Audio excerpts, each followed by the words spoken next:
Hello, and welcome to The Impossible, where we empower others to face the impossible, inspire them to be impossible, and motivate them to do the impossible. I'm Matt, one of your hosts, and this week we have an incredible episode with one Mr. Dan Leffingwell. Dan is an educator and has been for most of his life. He's worked as school principals, he's worked as superintendents, and most recently he has stepped on to the GRIT project, which is serving rural communities and helping kids build hope for the future. He helps kids align their interests with where their skills are and what the industry need is. And through that work, he helps them find career opportunities and areas of passion that they are so excited to fulfill in their lives. Join in this conversation to learn more about what Dan taught me over the years, specifically the two types of people there are in this world, and learn which one you are currently and which one we can all aspire to become. Beyond that, if you guys want to learn more about what we're doing off camera, click the top link in our bio to join our school community. Our school community is an online platform of like-minded individuals all in pursuit of their own impossible. We equip you with the exact skills, tools, and mindsets needed to conquer any challenge in your life and achieve any goal. Click subscribe so you get notifications when all of our videos go up live every single Tuesday. And I really hope you guys enjoy this episode. Thank you for listening. Please share this episode if you get something out of it. And as always, be impossible.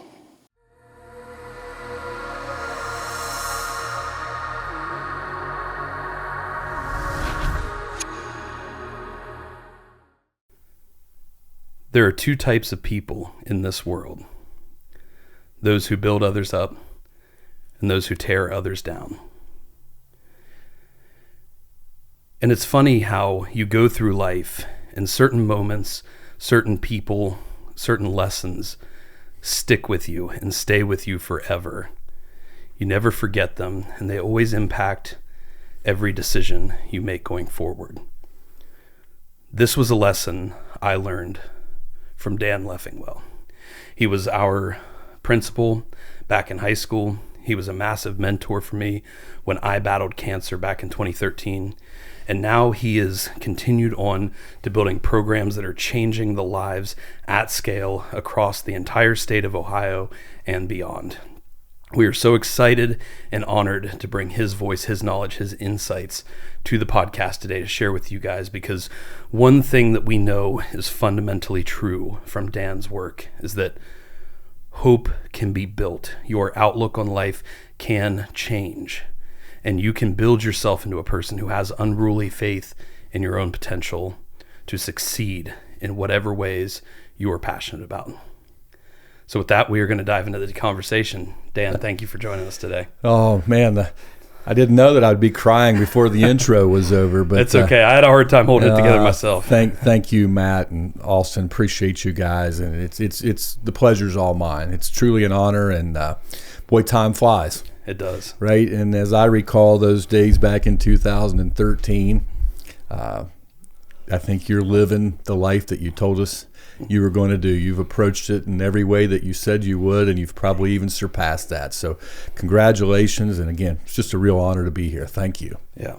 Well, I got you to thank, because a big part of what got me here was some of those lessons I learned from you, like that one I opened with. I don't know if you remember speaking those words to us, but it was like either the beginning or end of every assembly. I remember you saying that. And I don't know if it like as deeply, or if I recognize it as deeply affected me at that time as it did, but now I bring that to everyday life. And I think about that all the time.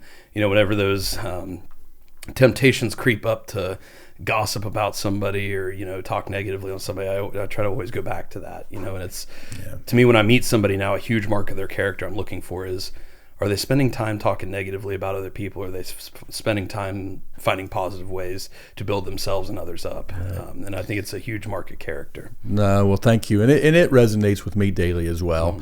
I think over time it's morphed a little, but it's rooted the same, right? Personally, that's a driver of mine. I often will say you're either a hose or a drain, right? You're adding value or you're sucking it out.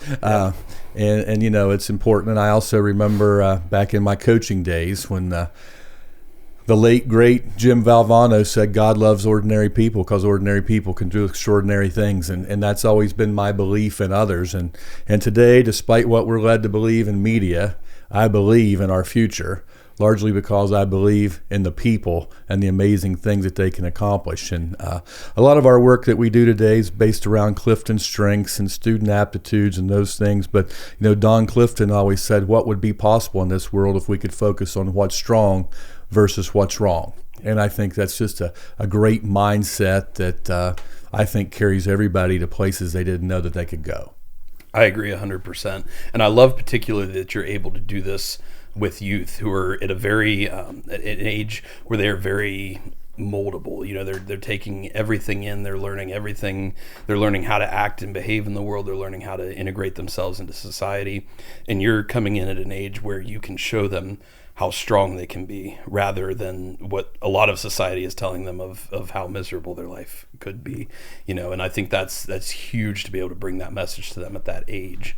So I kind of wanted to see if you could explain more about the GRIT program and everything you're doing through that avenue to impact kids in this area. Yeah, the GRIT project is one of a number of projects within the Future Plans company. But GRIT, the acronym, stands for Growing Rural Independence Together.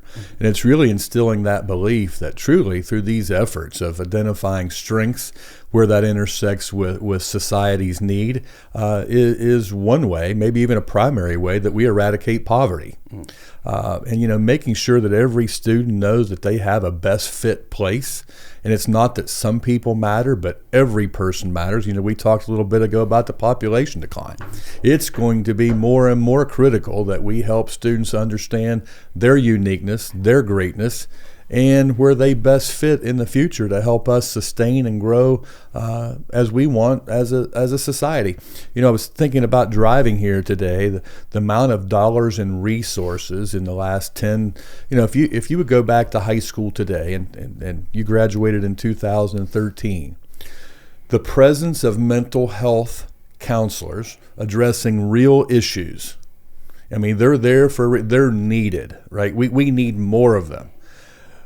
But what's the likelihood of it is the fact that students have uniqueness, they have strengths aligned to our biggest need, yet their exposure is limited and they don't necessarily know where they fit. And if you don't know, then how can you be hopeful? And without hope, we have nothing. Yeah, that's an analogy we use all the time too. You were talking about the hose versus the drain. We use the hose analogy a lot in the sense of kind of what you were talking about there. If you don't have forward direction, if you don't have purpose, if you don't have some sort of path or guiding light taking you in a direction, then you're kind of like a hose that's got the nozzle all widened out. You're just kind of you may have some strength going on, but you're just kind of like spraying everywhere. Whereas if you turn that nozzle in and you get a more directed stream, you can go so much farther in that one direction that's going to lead toward your purpose. Yeah, well, and let me give you a little example, because I'm not sure that I explained what we do within this project, but this is a little more specifically what we do. And then I'll come back to an example that we just discovered in the local healthcare workforce. So what we would do, we would go into a school, and once a student turns 15 years of age or older, we can assess them to help them discover what their natural aptitudes and talents. What are those things that you inherently do well? Mm-hmm. And where does that align with jobs of the future, opportunities of the future, where we have great need? And oddly enough, the country says that we have great workforce shortages in tech and IT, advanced manufacturing, healthcare, and agriculture. I believe that's the top four. Well, ironically, that's where we also have the greatest pools of talent. Yeah.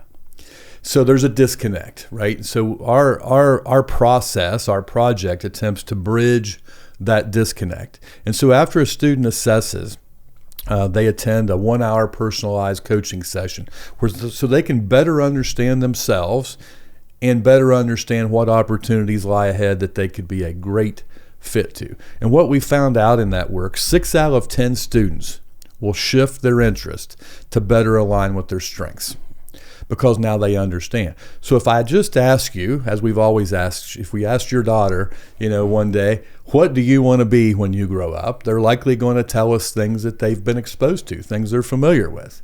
Well, emerging careers of the future I read something in the Department of Labor, the World Economic Forum said 65% of primary school-age children are going to work in careers that don't exist. Well, if I ask you what you're interested in, we'll never bridge that gap. So through that 1 hour coaching session, we know that 6 out of 10 kids will shift their interest to best align with their strengths, and their strengths best align with our largest gaps. And so then we work through a process of then step 3 would be discovery, and then planning and placement, building pathways at this intersection. So it's a new way to look at school. It's a very personalized approach. Here's what we found in nursing, for example. We know there's a shortage of nurses. But in the Appalachian region specifically, we know that 24.5% have high interest in nursing, but only 9.2% have the actual aptitudes and those natural abilities to do well and find a fulfilling, find that career to be fulfilling.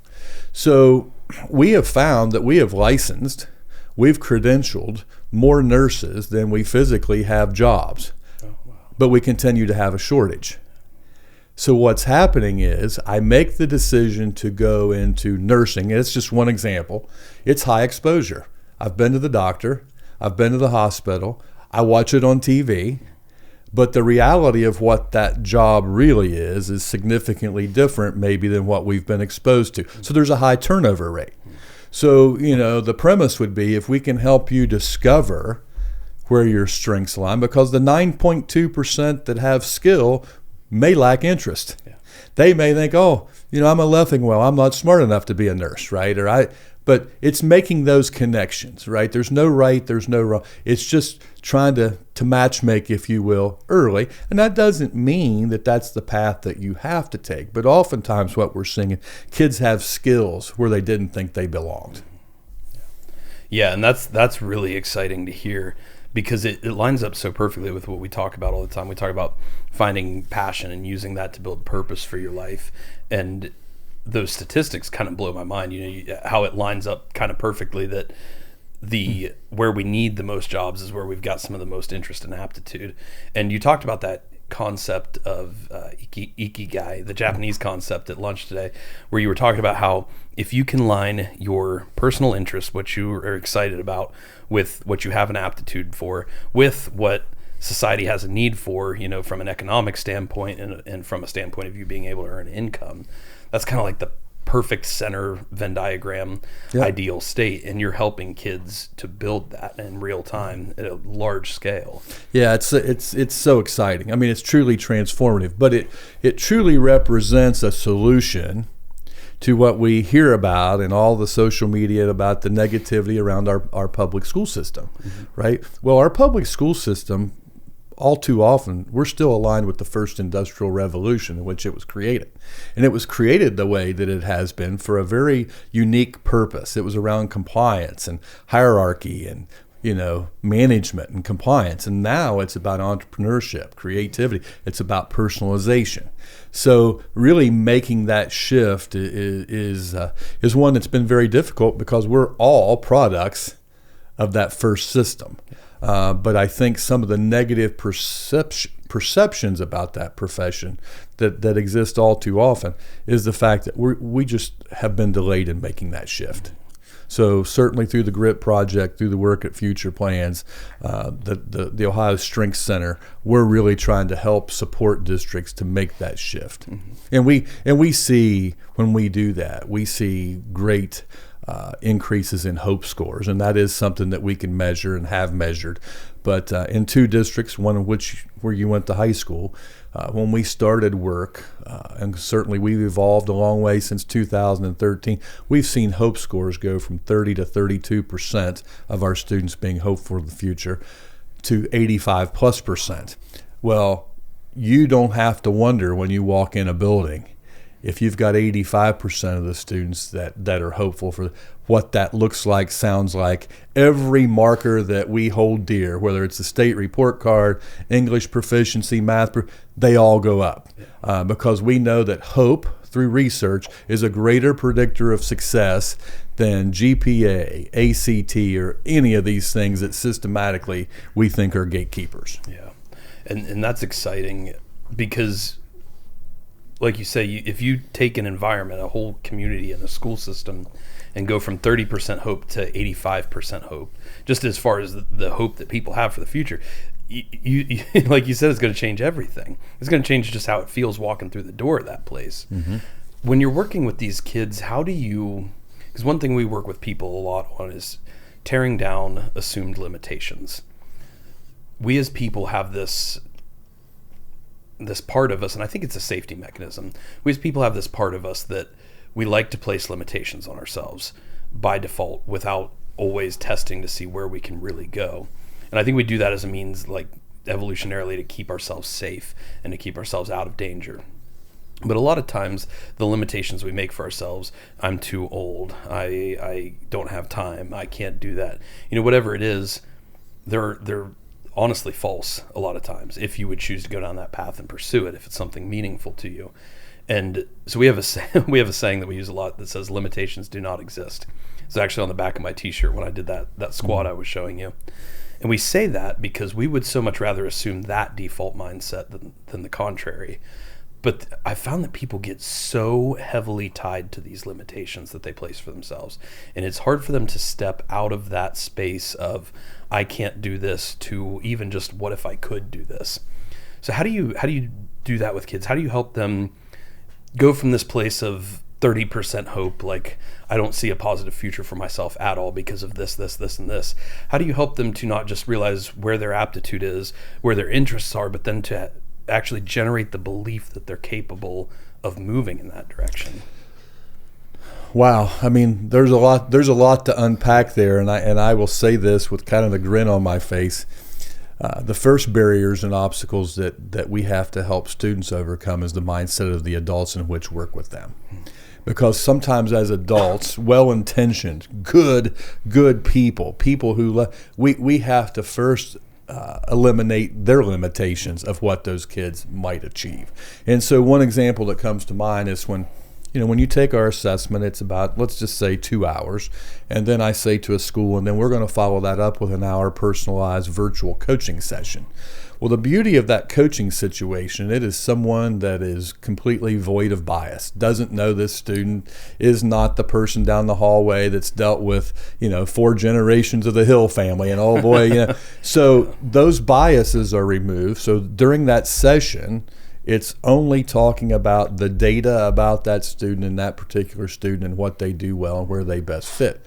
But in the day-to-day, we have all these other limitations. I mean, in school sometimes we even have the limitation of, I don't know, it's an hour long and our bell rings 42 minutes. What's going to happen, right? It's not part of our tradition, right? Like I often say that I think as school systems, sometimes we value the traditions of school more than the outcomes. Traditions would be orderly operations. I'm not proposing that we just disregard that. It's critical, but it's not the primary function. The primary function, I would argue, is helping that student find their ikigai. And so really I think it starts with adult expectations. We find that once kids are in our process, it's an instant increase of engagement. Every student that's taken our assessment will say, by becoming more aware of self, I become more aware of others. Wow, isn't that a novel concept for society, right? But the interesting thing about this, as you asked that, is that we know through research that hope or adults can provide hope to kids if they have hope to give. So sometimes I think the real work starts with the adults and their behavior, their expectations, and their mindset. And once they sense the value and see the connection, then they're better served to support the students. Mm-hmm. So it's really changing the whole mindset about what school should look like, and we base that, unfortunately, on our experiences in school. We think that's the way school's supposed to look. Well, that was fine then. It really was. But we need to evolve just like careers of the future have evolved. Mm-hmm. So yeah, that's a great point to build up. And that's a cool part to dive into for the conversation, because society is changing. And now with the integration of AI, it's going to change probably more rapidly than we've ever seen in human history. And so we have to be able to adapt a lot of our constructs, but particularly the construct of schooling and education to that. And you mentioned how there's more like entrepreneurial type drive. And I think that's so true. No matter where I work, what groups we go to, what industry we're in, even employees, even if you're a cashier for a local business, employers are looking for that entrepreneurial driver. I've heard the term intrapreneurial, like being kind of an entrepreneur within an enterprise, being an intrapreneur. Employers are looking for that because they want people that can come in and want to figure out, how can I master this system? How can I find some of the downfalls of the system? How can I work to make it better? How can I grow and improve and build, rather than somebody who just checks boxes? I think society is moving in that direction more and more and more. And so how do we, now that we're out of the Industrial Revolution, well out of it, how do we go from more of that type of environment to a more collaborative, maybe even entrepreneurial based type of learning environment? And I don't know if you're aware of, there's some schools that have been built kind of more in this construct. I think one of them is called the Apogee Academy, where basically they teach kids to be entrepreneurs first. They teach kids to not only how to, but that they have the ability to think and learn and grow. And you can build this business. A kid might set up a lemonade stand business, but then they'll help them build it to a $20,000, $30,000, $40,000 business. Some of these kids, by the time they graduate high school, have built $1 million businesses. They teach them how to do that first, because that's the skills of adaptation, of overcoming challenge, of, having faith within yourself, learning how to, that you can navigate hard challenges. They build that first, and then the teachers serve as more of like resources or guides the kids can go to, like, hey, I'm building this venture and I've got this problem. What are our options beyond here? And the teachers are very specifically trained, and we don't just give you the answer, we help guide you to the answer yourself. And I've not experienced one of these schools directly, but I've heard things about them, and it's just a really fascinating concept to think about. So what do you think, because you've got a long history in education, you've seen every side of it, I'm sure you could go into good, bad, and ugly of every aspect of it, but what do you think the landscape looks like for the future of education? Well, I'm really excited about our future. I think our students bring a level of creativity, around the entrepreneurship piece specifically. All kids like to talk about their side hustle. They like that.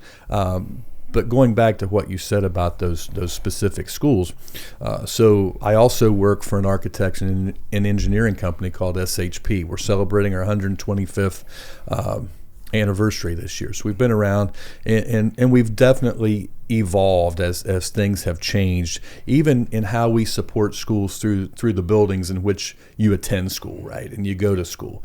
And it really needs, if we're going to engage in real world problem scenarios or project-based learning, a lot of those hands-on STEM activities where we look in the community for a problem, then we come back and collaborate and create solutions.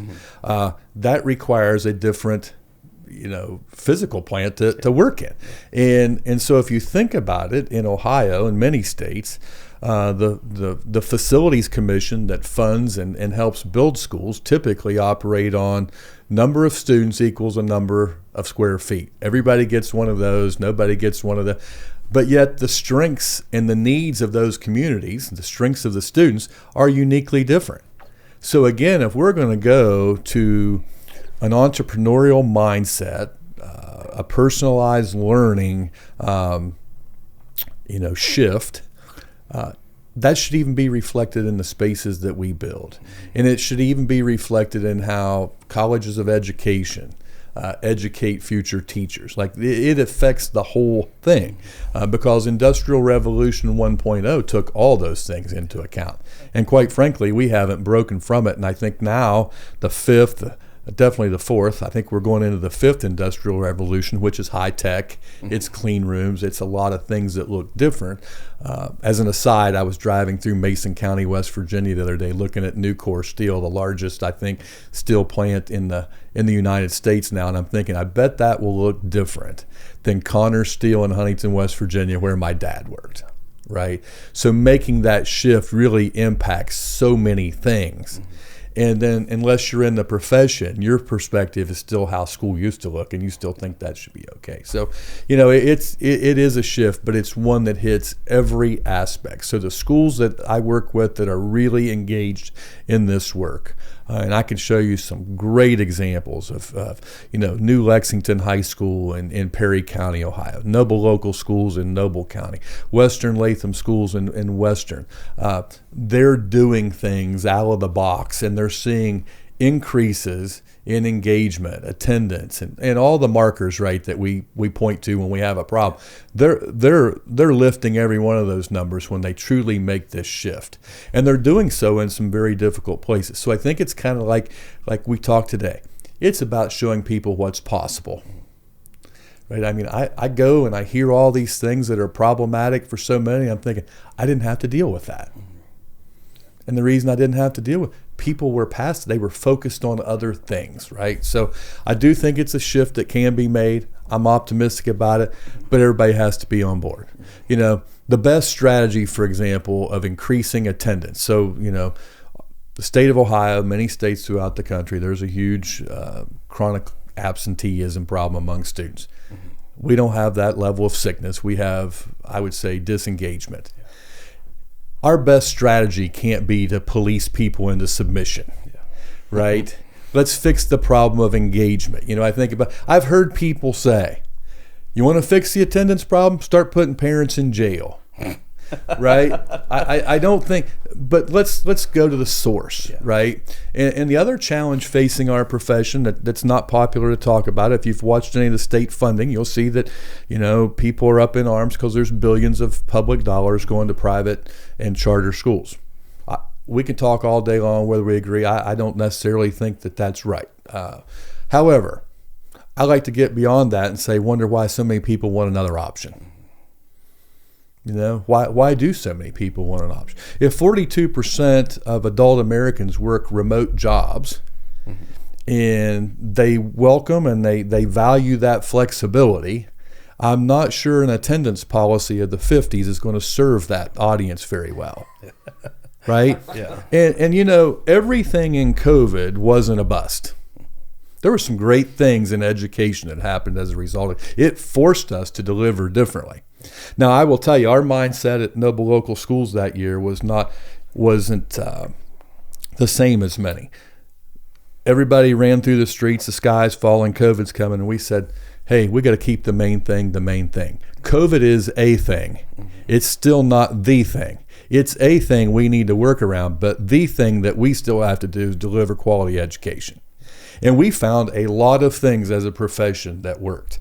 Matter of fact, research has said the kids that really struggle the most are the people that depend on school the most. It was the best students, not the students that often struggle. They found there's a lot of, we hear about the negative, we hear about the learning loss. As a sidebar, I find it unique to talk about the learning loss due to COVID because every summer in the traditional school calendar, we've suffered learning loss by being out of school for June, July, and August, but we still don't entertain an alternative schedule. Yeah. But COVID learning loss will throw billions, right? So we found practices that work for people, are flexible. Not everybody had learning loss. Some people continued to grow. And as soon as we returned to normal, we put a lot of those good practices back in the box. But those were the very practices that provided that flexibility, that engagement for a new workforce, a more flexible workforce to happen. So we've got to realize we're not a world of extremes. It's not either or, it's and, right? We can find ways. You don't have to be college or career. It can be college and career, right? And really just change the trajectory of that. Yeah, I love that perspective you talk about of let's not make a thing the thing. Let's not make COVID the thing, because that's definitely, from my perspective, I saw a lot of organizations, industries fall into that. COVID became the main thing, and we're focused on how do we it wasn't even always about overcoming COVID. How do we manage COVID, as opposed to how do we deliver quality health care, even in the face of this challenge. And so I love that perspective you bring up of let's not lose sight of what we're here to do at the end of the day. Let's make that our primary focus. And then, yes, this is a challenge. It's a very big challenge. It's a challenge like we've never seen before in a lot of capacities. But how do we still focus on the thing we're here to do and do it around this challenge? I think, like you say, you're going to come up with so many better solutions than if you just focus on the problem itself. Yep. It's that quote you opened with of focus on what's strong, not what's wrong. Like what's strong about the education we provide and how can we leverage that to overcome this challenge of COVID or anything else that comes up.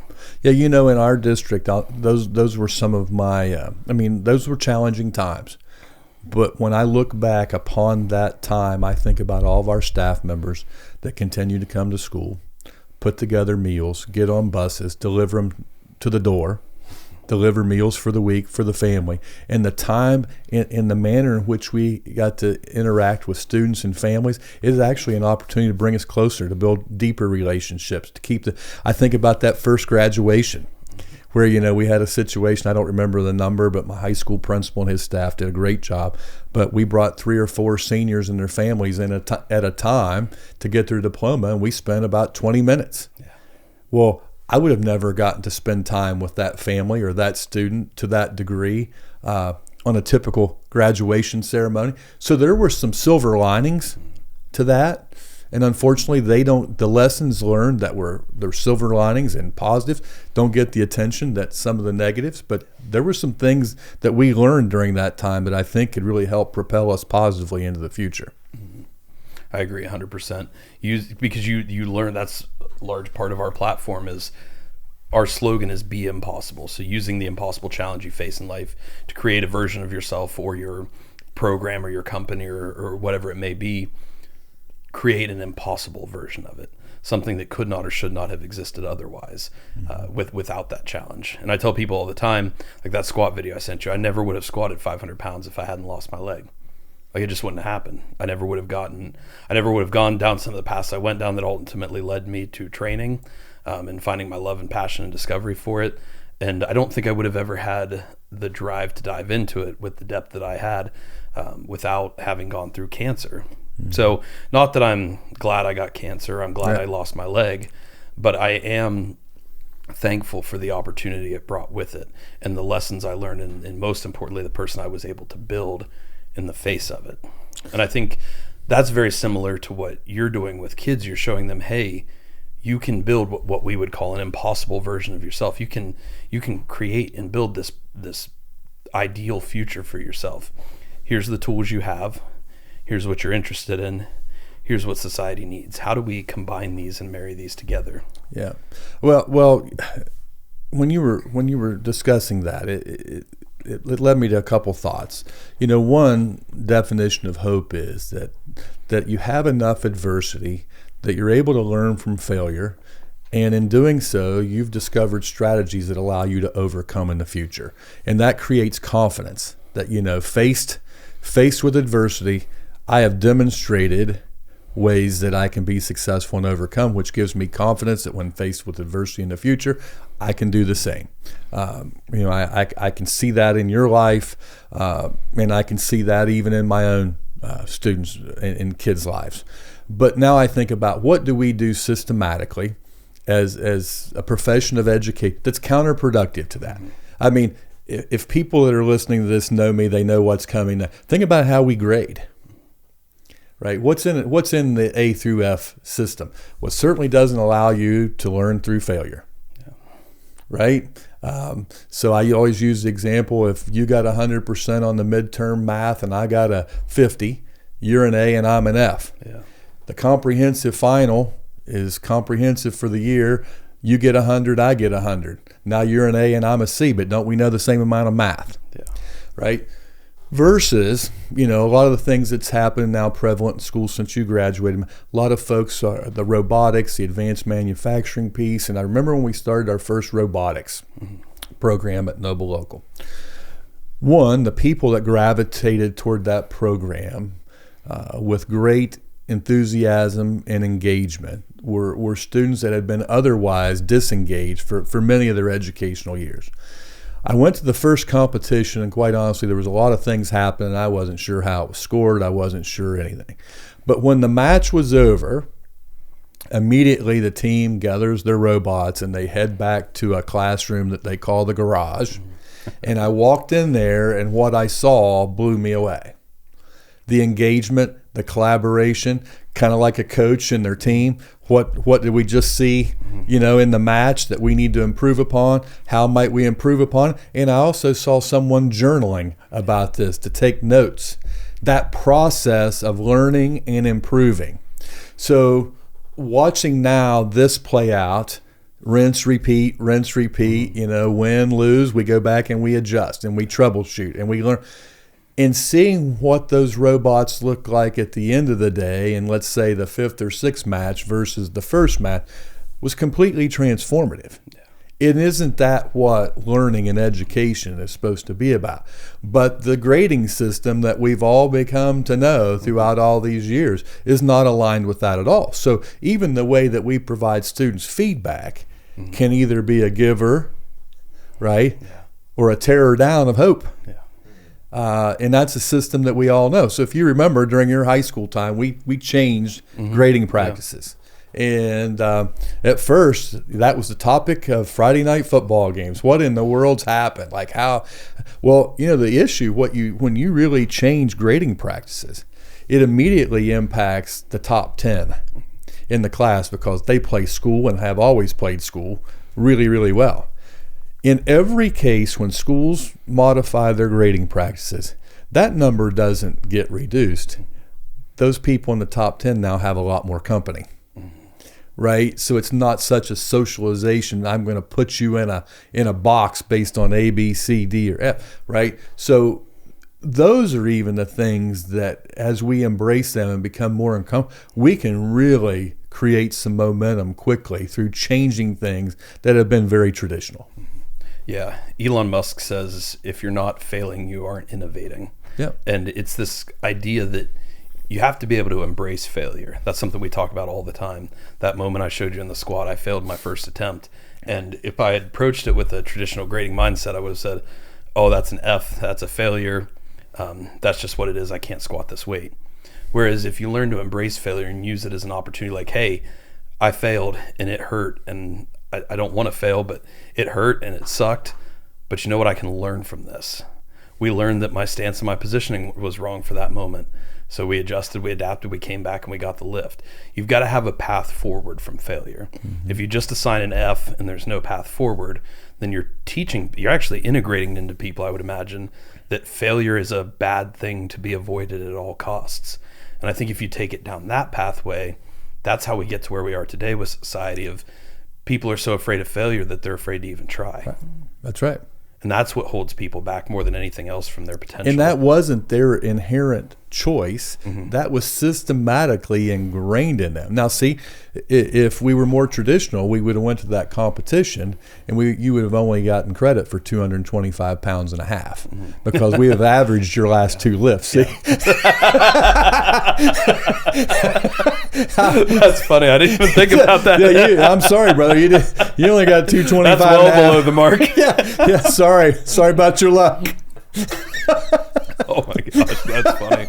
Boy, if powerlifting worked that way, it'd be a wildly different sport. But yeah, and that's where I think athletics actually has done probably a better job of this than our traditional education system, especially when you get involved in good environments, good teams, good coaches, of teaching people that you can fail and you can overcome that challenge. Because you may, and I'm sure you could speak great to this as a coach yourself, you may lose a game. You may lose a game really badly and things are just disorganized. The team doesn't come together, whatever may happen.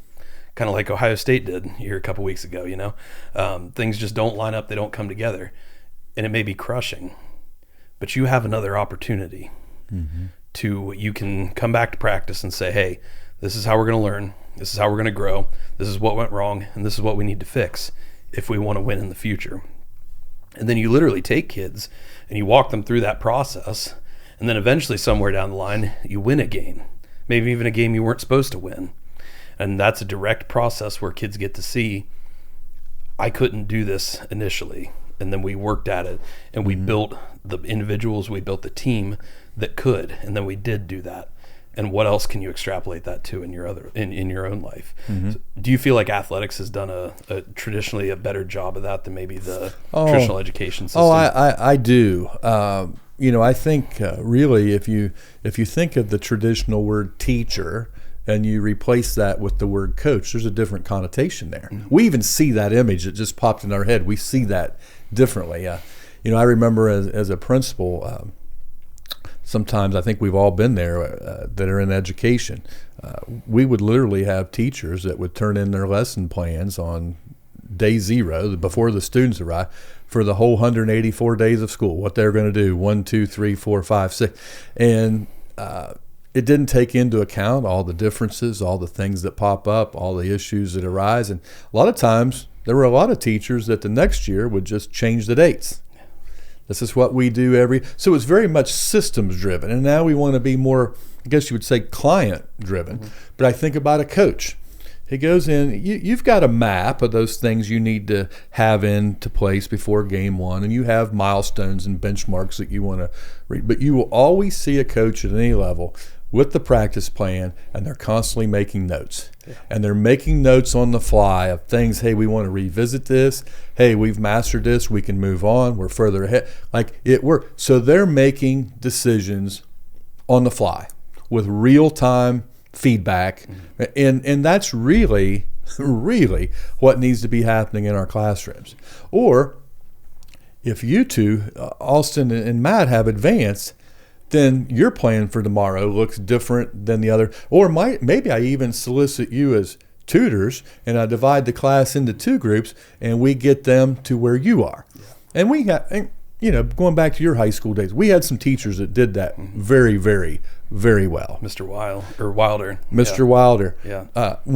Absolutely one of the best. Yeah. I was fortunate to work with great, great, great teachers. I mean, you were blessed. There was some, everywhere I've been, I see great. I could name off many names. He was the first one that came to mind, but for anybody listening, I could sit here an hour naming off names. Yeah, and I hope, I think that the folks that I was able to work with in education know how I feel about them. So I'm not putting some above others. But isn't it odd that if you asked me to rank, let's say, my top 5, 2, no question, you just already mentioned one, did not come from the traditional college of education. They came from industry. That is true. And it did. Does it make one better? But their perspective was different, right? They related differently, right? So what we do a lot now, just for that reason, a lot of times people refer to them as externships or boot camps. We try to provide opportunities for our teaching staff to go into business and industry just to see what that looks like, because we talked about those exposure gaps that exist. Well, those exposure gaps exist for adults too, including me. So I've been able to visit more manufacturing facilities just because I want to have a different perspective so I can best advise the people that are actually going to live in that world.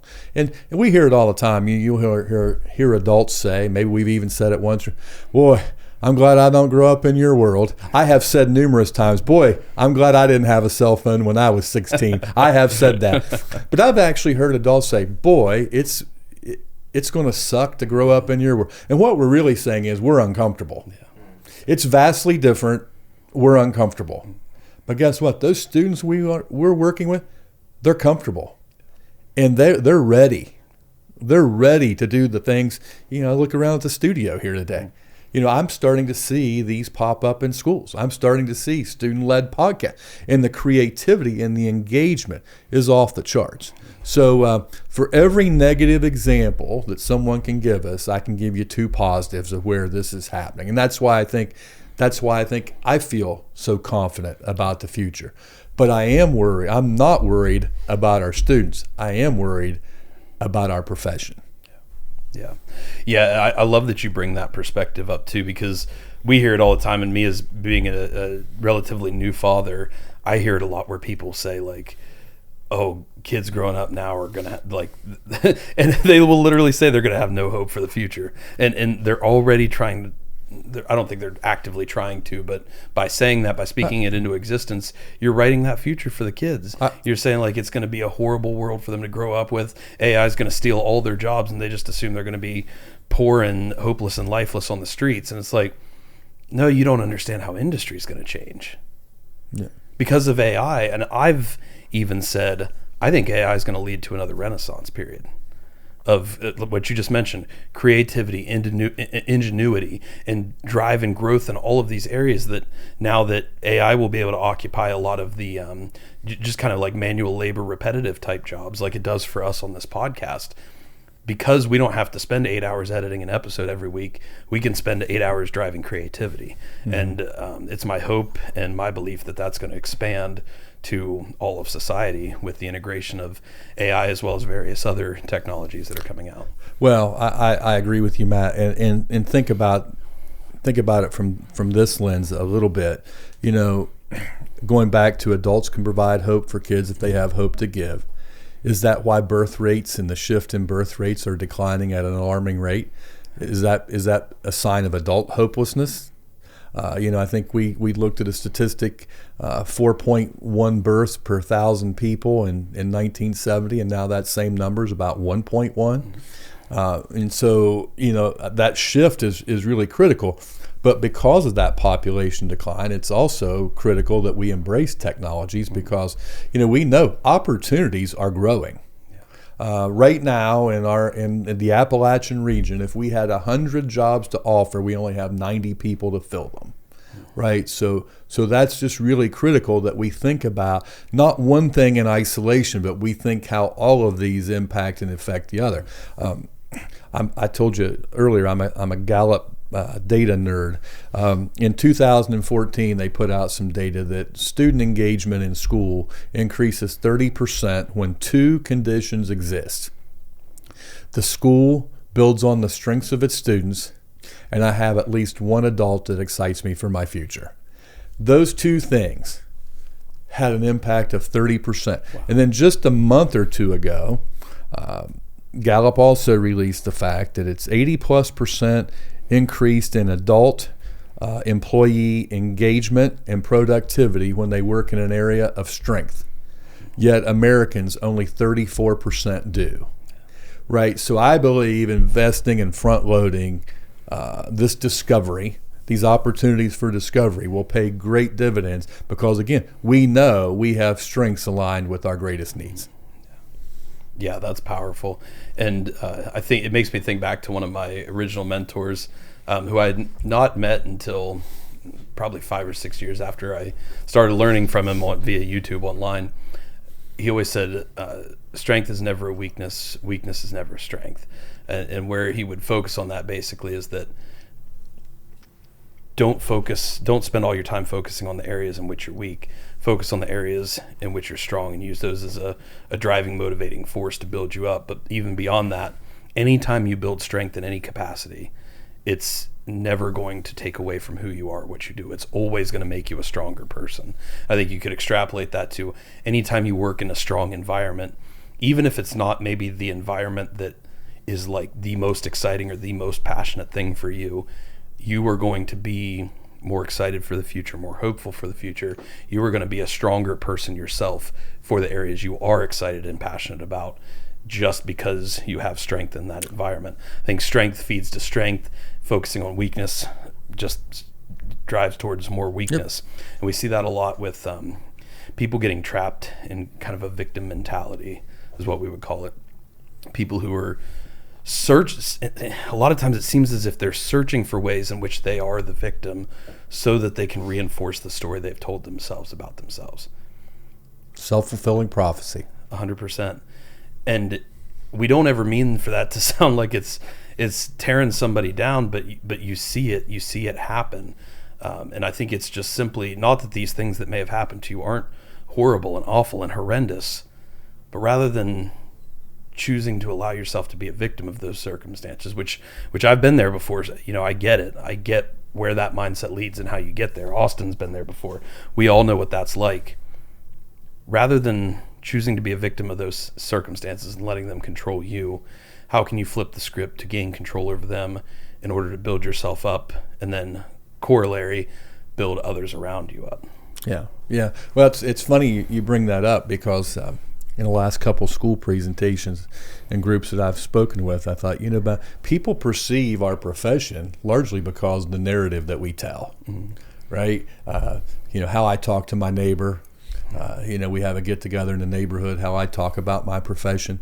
What if we really showcase daily, let's just take the field of education, all the positives, because they far outweigh that. But as you know, we're taught, the amygdala, right, tells us to look for danger, be cautious, and boy, I think it's a skill. You have to be aware of that, which is, you guys are doing a fantastic job of it's a physical example that I can see watching you squat 501 pounds, which was only 225 and a half, because you feel on the average with one leg, or doing all the things that you and Austin do. I can see that. So that story's important for me to be able to see that.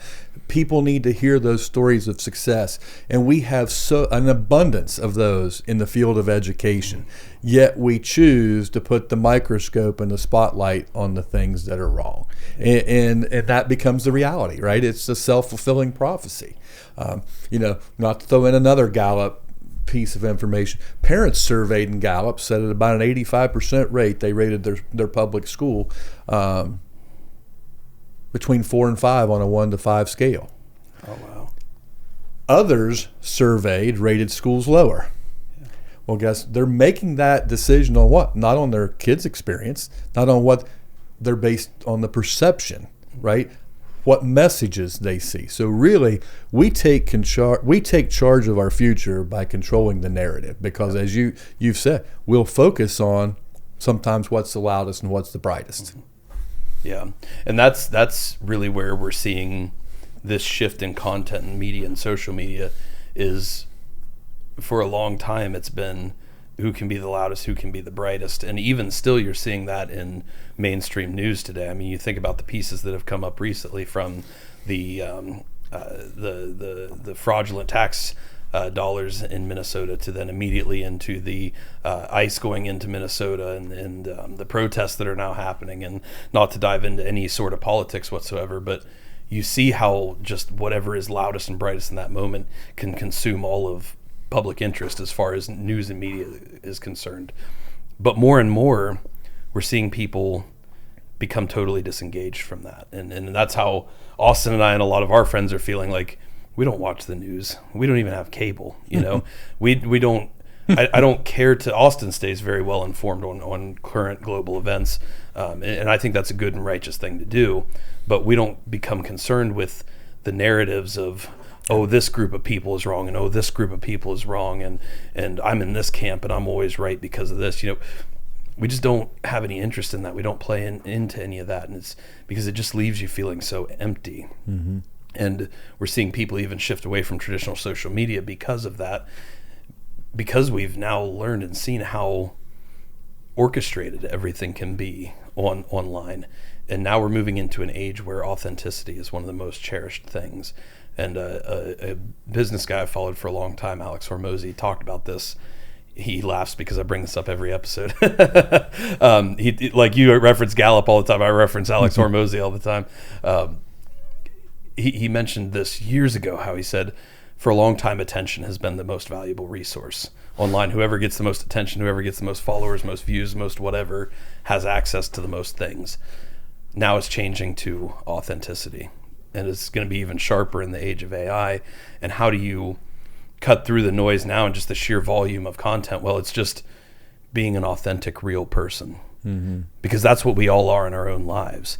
And I think where people struggle the most with finding hope for your life is being able to just be honest about where you are right now. We've lost the capacity to be honest with ourselves about the challenges we face, the areas we struggle with, the weaknesses we have, because all of those areas lead to a potential of failure. And we've been taught to not see a path forward from failure. And I think where your group is key in excelling with the Grit Project is not only are you providing hope for the future, testing kids, showing them where their aptitude, their interests, abilities lie, but you're giving them, you're showing them, you're illuminating this path forward from failure. And it's that key transition going from a place of you tried, you weren't good enough in some capacity, you failed, to, okay, now let's figure out how to get better in this area. Yeah. And that you can get better. And then you can try again. And maybe you fail again. Maybe you fail 100 times. But I can promise you, for every time you fail, that moment when you succeed, that moment when I came up with that 500 pounds and locked it out, was more impactful to me than almost any moment I've ever had in my life. Mm-hmm.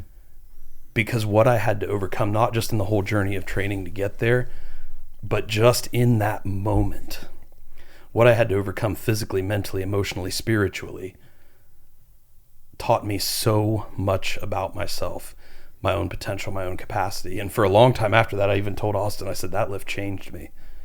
Mm-hmm. Like, it changed. I did not come out from under that bar, the same man that walked mm-hmm. under it initially.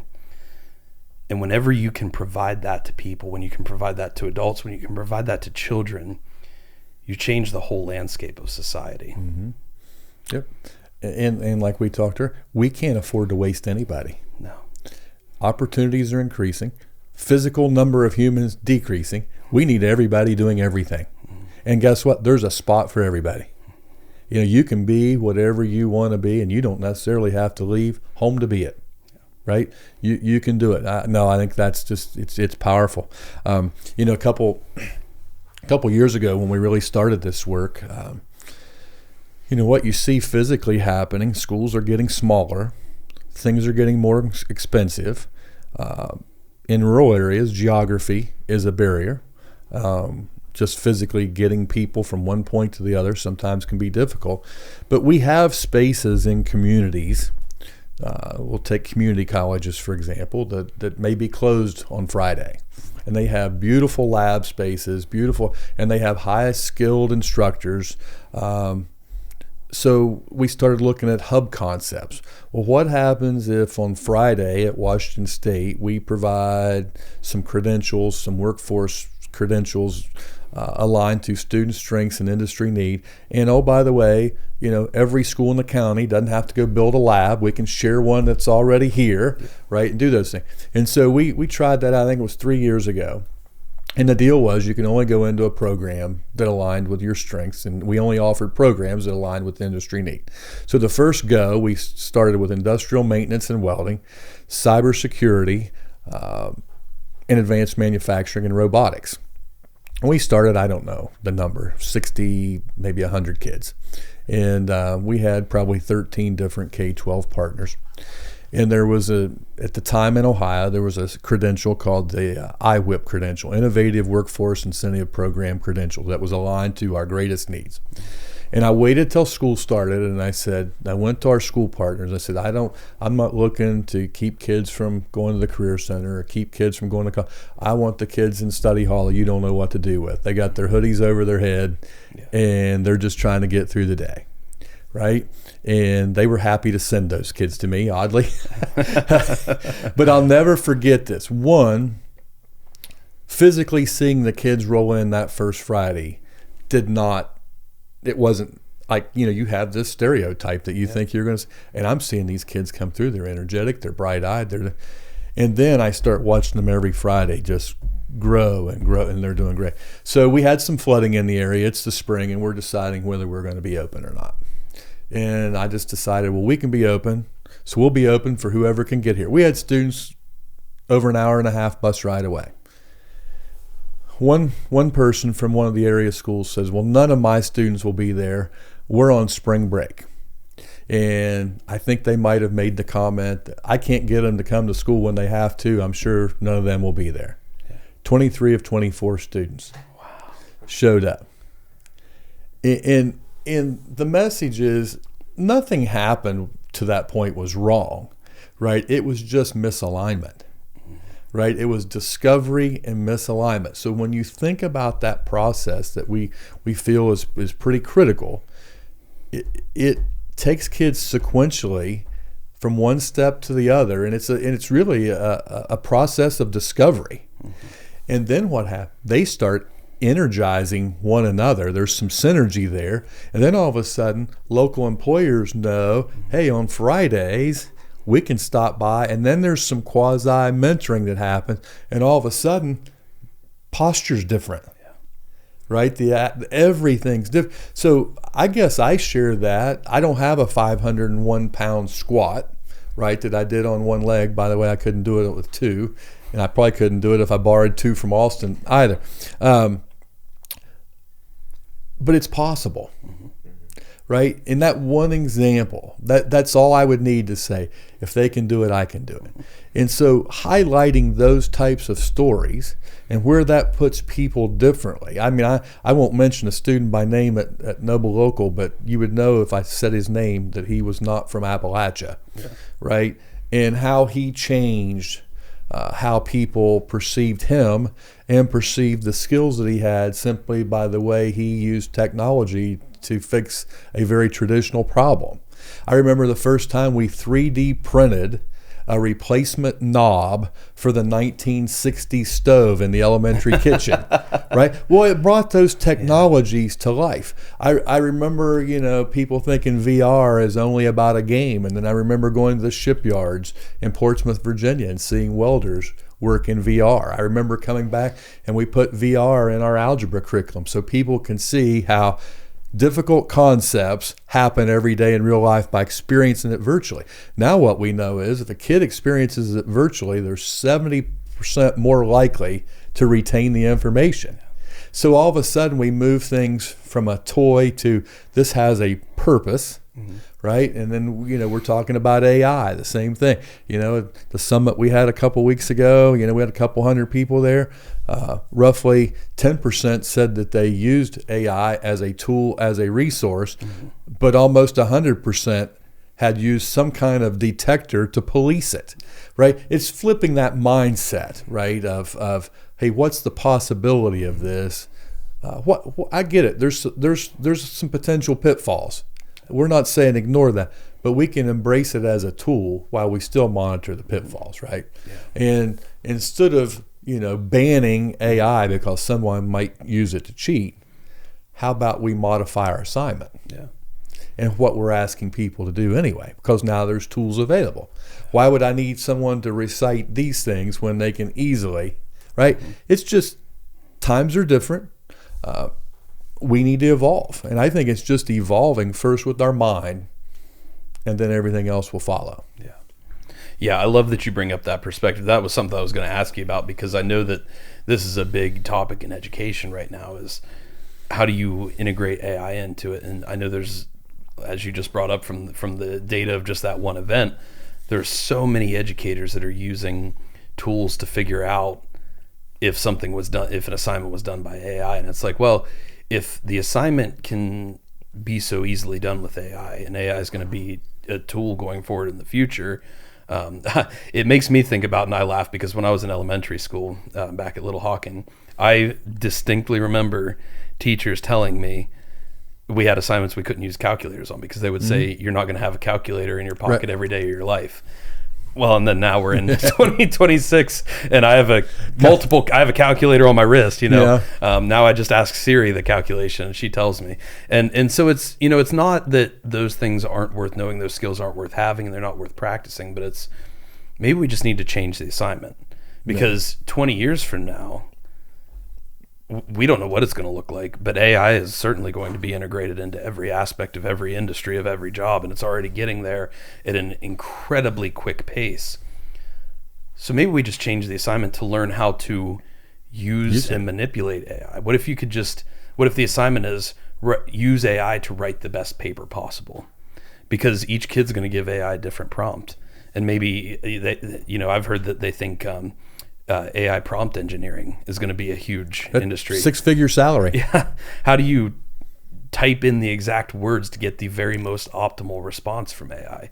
And learning how to do that. And that's kind of a wild thing to think about, but those are skills that would be worth having given the future landscape we're looking at. Yep. And be very helpful. I think about administration, and there was nothing more tedious than somebody said, "Oh, it's time to update all the job descriptions," right? And that was a long process.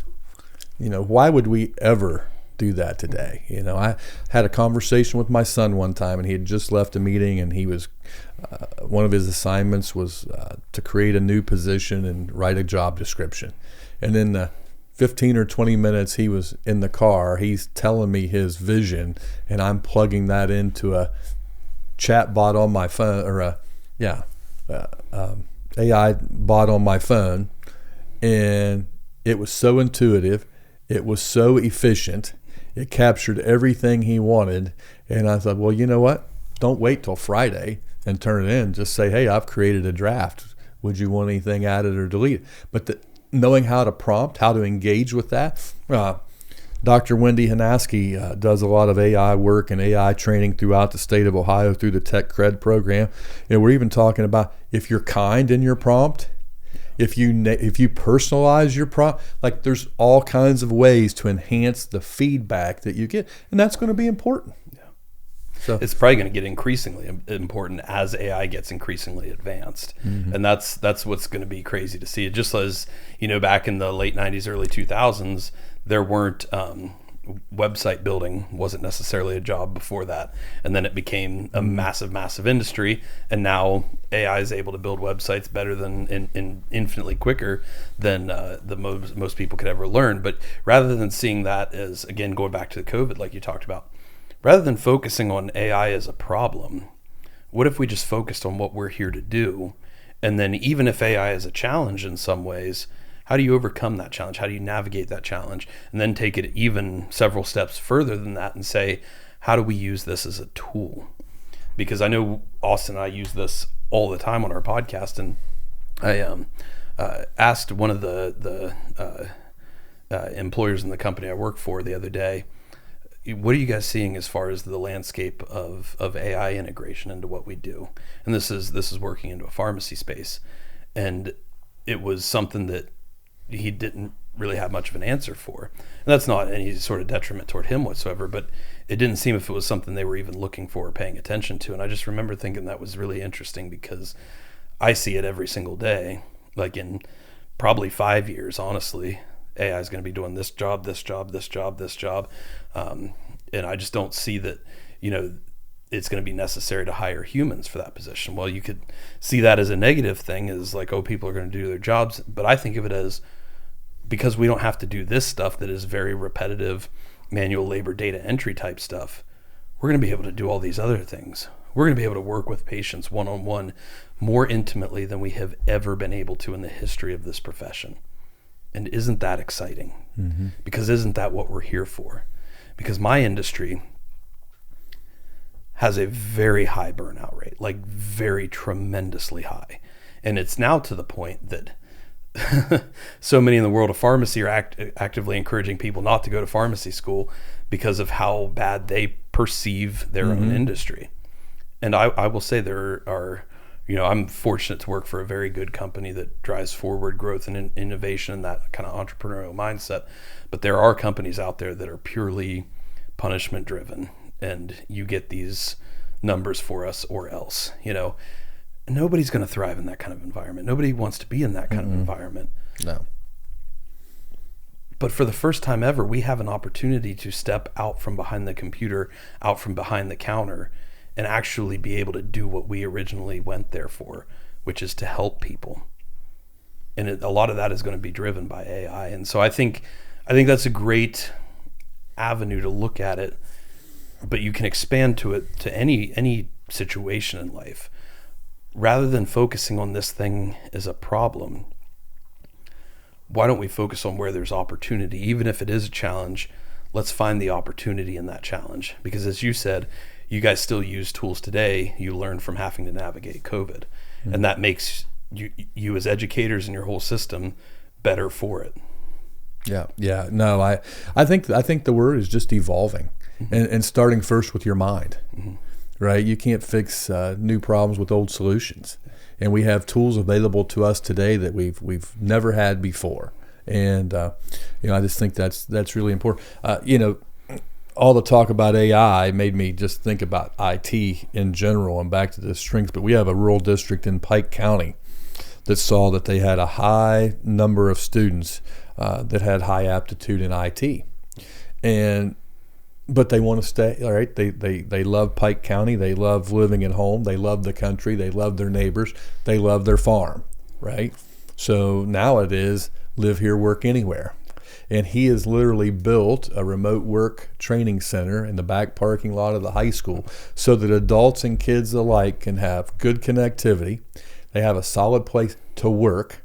So I can live in Pike County. I can work for a company anywhere with my IT skills. And oh, by the way, because it was a need, we also offer childcare. Oh my gosh. Now, new solution to a problem. Yeah. And level of engagement off the chart. Hey, even if I know what I love and I know there's a spot for me, can I do it from where I am? And now we're taking that to another level of when we focus on solutions, we can do anything, right? And I think it goes back to adults realizing that we have the power to be creative and to think outside the box. Matter of fact, we used to say we don't think outside it, we threw it away. Right. And let me tell you what you learn there too. When schools, for example, commit to this, people flock there. Hope is contagious, just like hopelessness is. I've seen districts more than double their enrollment. Or, like at Noble, we went from minus 67 in open enrollment. So what that means is we lost 67 more kids than we gained through choice. And as a result of this work, we went to plus 304. Financially, we went from, dollars exiting to, over $3.5 million positive revenue annually. It's a game changer. And people made great sacrifices to get there because it's not necessarily an easy place to get to. That district alone is 289 square miles without a stoplight. So, the other thing that we did, the state mandates that every school is part of a business advisory council. Well, for a lot of people, that became a checkbox, right? I'll just do it with a consortium. I'll do it over here. But we did it alone. We had over 160 business and industry partners, none of which were even in our district, but certainly many weren't even in our county because they knew there was connectivity to the workforce, even though we were small. So we know if these things can happen in pockets like where we live here in Appalachia, it can happen anywhere. It can happen anywhere. And so to me, it's just a complete paradigm shift of where we need to go. And like you said, embracing things as tools. Prior to COVID, there was always a teacher shortage and there was always a substitute shortage. But few try to do anything else. We just keep insisting that for every teacher out, we need a sub. Well, at the high school, my principal and his staff worked together well before COVID to say, hey, we're going to send, if a teacher's out, all of Mr. So-and-so's kids go to a commons area, and the teacher that's out puts their assignment on Google Classroom.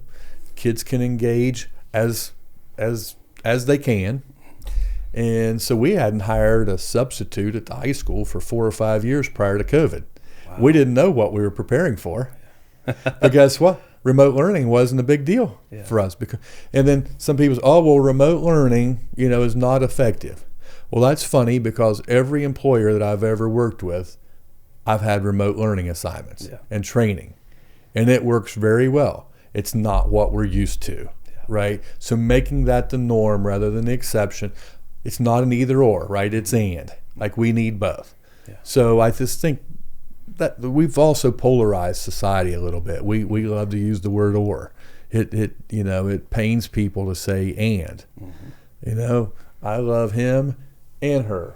And they're different political affiliations, they're different colors, they have different lifestyle, but it can be more inclusive. And I really think that's the shift. When we personalize things, we meet people where they are and we show them their fit forward. Yeah. We don't necessarily apply the same rubric to every person. And I think just that shift to personalization is just going to pay so many dividends.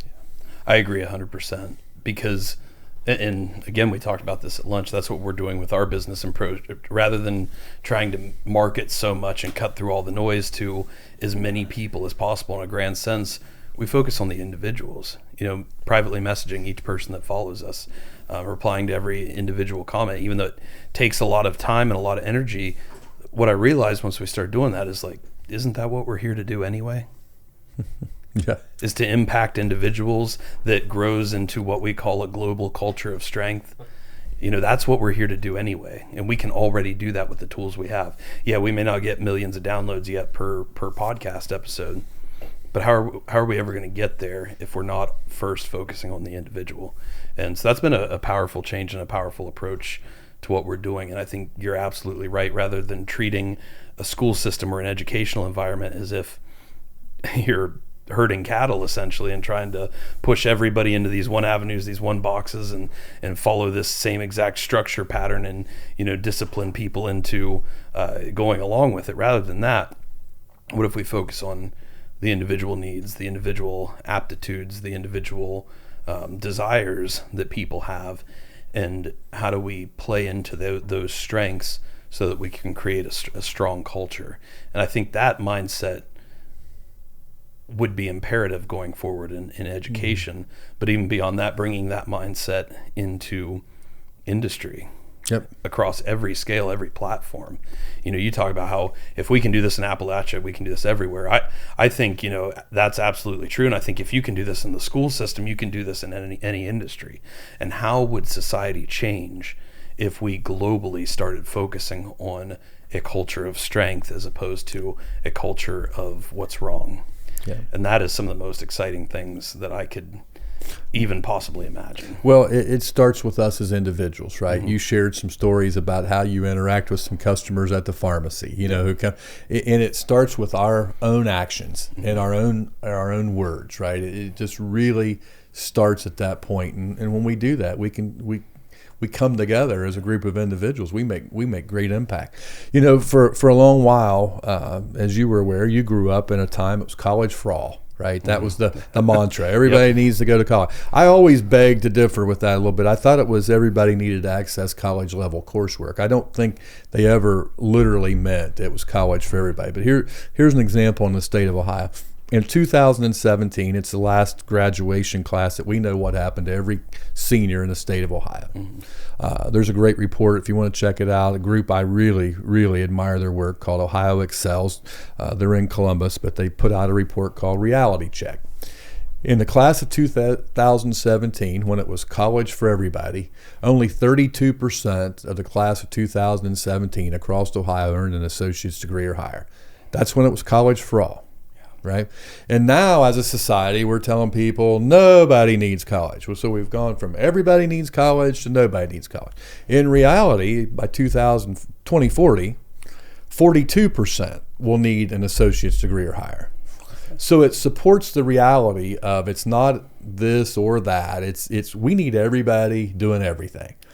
But what happens is versus society telling us what everybody needs or doesn't need, what if we just first said everybody has an obligation to discover and learn about themselves, right? And now let's talk about through really careful and intentional guidance, exposure of where your strengths align to continue that discovery process, and then let the pathway determine what training you need. Mm-hmm. That seems so simple to me. We are demonstrating daily how simple that is, but it's still an exception and not the norm. So many times at 60, soon to be 60, I never planned on living this long. I hear every day, I read something where somebody's trying to solve a problem that we've already found a solution to. Yeah. Right? So how? But our stories of strength never quite make it to the top, right? They're bubbling, they're simmering, they're doing some things. But that alarmed me the other day when 34% of Americans work in an area of strength. Yeah. So I going back to a coaching example, how many I never coached baseball, but typically your first baseman and center fielder are not interchangeable. Mm-hmm. It'd be like playing my catcher at shortstop. and wondering how'd this go wrong, right? Putting a lineman in as a wide receiver. We'd never think of that. Yeah. we would never think of that. But everywhere else in society, we think that's okay. Yeah. We think it's just the way it is. Well, you can't admire a problem that you can see daily and not think that societally and systematically we didn't have something to do with that. Yeah. And I just think it's just a wake-up call to, like, how can we do better? And I think we have invested, people have invested significantly in our projects, and we are producing returns on investments that are astonishing. Yeah. Well, then let's grow that. And not one person can do it all, but systematically as an ecosystem of learners and society, let's embrace that, because I think everybody would be a lot happier. Yeah, and what's exciting to think about that is just look at those numbers, look at that landscape. If you could take the exact economy and workforce we have right now and just move people around from, rather than being in a situation that they hate waking up and going to work every day, move them into an area where they do have passion and interest for it, how would the global economic landscape change overnight if you just made that one change? Unbelievable. It would be. And while it's not that easy in reality to just shift everybody around overnight, you get there through the exact work that you're doing. By focusing and not only just teaching people about what their interests are, but that it's okay to have interests and to pursue those interests. Because you nailed it on the head. We came from the area of you have to go to college to be successful. Mm-hmm. And there's a lot of beauty to college and that level of education and university. Austin can certainly speak to that. There's a lot of beauty in that, but it's not necessarily true that you have to go to college to be successful. I know people who are my age that are electricians that make more money than I do currently, like significantly more money than I do without any student debt. So it is possible to be successful, and not that money is the only mm-hmm. marker for success, but there's so many ways to be successful. And like you said, you got to focus on the outcome. Like, what are you interested in? What do you want to do, with your life? And then what are the steps you have to take to get there? And what does that roadmap look like? Yeah. But by focusing on that and teaching people that you can have dreams, you can have passions, because that was one thing I noticed was heavily lacking when from the messaging I was receiving, like when I was younger. It was always like, if somebody dreamed of being a musician, you can't do that. Like, there's no path forward for that. You'll never make any money. You're going to hate your life. But how many musicians are out there that love their lives? It's like I don't know the number of jobs, but there are jobs out there where people work professionally as musicians. So it exists. Other people have gotten there. And if that's truly something you have that much passion for, let's figure out a path of how you could potentially get there, rather than just shutting it down and saying, oh, you can't do that. That's just not possible. Yeah. Like there's no jobs out there for that. The people who get into those jobs they're just lucky. They're random success stories. But I think when you dive into those so-called random success stories, you find out there was not a lot of luck involved. And in fact, maybe there were some instances that lined up really well, but in fact, there was quite a lot of work, quite a lot of hours of sacrifice and overcoming challenge and an unruly faith in your own potential to get to that position. Mm-hmm. And so I think a big aspect of this is, how do we teach people it's okay to have passion, interest, and desire? Yes, to a degree, you have to line that up with industry and what the need is for it. But just because, there may not be a clear, easy path forward does not mean that it's not worth pursuing. Yeah. Yeah. I didn't give a lot of advice to my own adult children now, but I used to always say, do what you want to do so that when you wake up every day, you look forward to it. I think about today, I get to meet with groups of kids a lot, and I will say, I'll give them the old standard, what do you want to be when you grow up? Yeah. Which I hate that question now, but I like to hear that. Then I say, okay, now I want you to stop for a minute and think about, what problems in this world would you like to solve? Mm.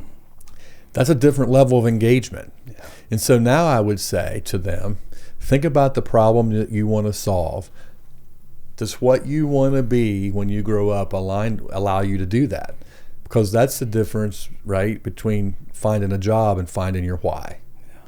Right? And that why, that engagement, that purpose is really I mean, to me, if you can have a job with purpose, you're waking up every day, your days are going to be seemingly better. You know, I joke and say, you know, for 35 years, I never hated going to work. You know, I never dreaded a day going to truly Warren High School. Now, are there days where I might have rather been going to play golf instead? Sure, we all have that. Yeah. But I never, ever hated going to work. I never felt like I worked a day in my life, and most people say I didn't. Yeah. Right? But I loved everything about it. So, you know, my advice to my own kids were, if you align yourself with your passion, one, you'll love what you do, and eventually, because you do, you'll be so good at it that eventually people will pay you for it. Yeah. And I'm watching that with my own 2 children play out, right? In some cases, it's that entrepreneurial layer on top of what they do that's allowing income to increase beyond what the industry standard might be, but they're finding their fit. But you can't hide that. You know, when you're naturally good and you have the talents and it seems you make difficult things look easy. Yeah. Right. And then I think that the awareness of others, you know, I think professionally, I was always fortunate to have great people. You know, you can call them a support role, but it was way more than that. You know, you remember Mrs. Niehaus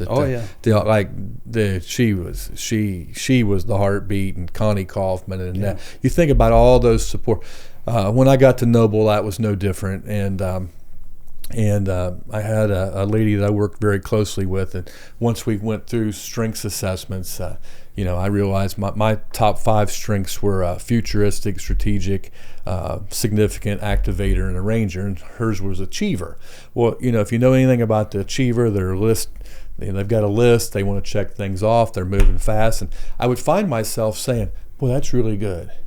But if we could have just waited until this and this, it could have been great. Well, what I realized was I just thought everybody understood the strategy. So the cue to me was, I've got to communicate the strategy. Well, then that put her at ease, right? She didn't think it had to be done by tomorrow. Now, I know she wished I'd have learned that 5 or 6 years sooner. But boy, what a difference that makes. Yeah. So I'm most people I'd say, do you think I'm an extrovert or introvert? Extrovert. And I am literally right on the line. Really? And what's funny is my jobs that I've had requires me to be very extrovert. But I'm the guy that goes home and shuts the garage door and hopes, oh, Lord, I'm out of words, right? But as people would retire and staffing was getting more competitive, you know, job fairs and, you know, we're going here and we're going there. And I just, as much as I like then I found out I had a principal on my team that was his number 1 strength. Well, here I wasn't letting him go, and he's the guy that when he went, he knew everybody, and he knew their story. I'm thinking, we just have to put people in positions of strength. But again, their engagement, their contributions to everything got better, right? And so I just want that. I want that for everybody. Yeah. Yeah, I think it makes sense from educational level and industry level, and I think it's going to be the path forward in the future. So I'm excited to see, and I was so excited when you were telling me about this program when we first reconnected here a few months ago. I was getting myself so amped up just over the phone, because this is so in line with the work we're doing, and it's so exciting to see you leading a program at this level that is affecting this much change and will go on to become, you know, hopefully a state and national and global scale, because we both know the potential that it has to be able to do that, and the effect that could come from it with a relatively low barrier to entry compared to the amount of good it could bring. And I'm just excited to see it keep growing. One thing I wanted to chat about is, and Austin and I, interestingly enough, have been chatting about hope the past several episodes that we've done with ourselves. And Austin kind of brought up this concept initially of looking at hope and questioning, because hope can be a powerful tool and resource, but sometimes it doesn't always carry inherent action within it. So how do you take and not just hope for something to happen? And Austin, I know you can speak to this probably better than I can. How do you not just hope for something to happen, but then how do you take that hope for one step further and start actually taking actionable steps toward creating that positive future from that hope? Yeah. I think that's a difficult question, but a good one. First of all, I've got a slide. I see it when you were talking about that. I've got a slide in my mind. It's hope's not wishful thinking. We have some good mentors and colleagues. We say, okay, you're going to be one of those guys that tell me hope's a strategy, and I think to a degree that it is. But I think the best example that I can give you is something we've already talked about.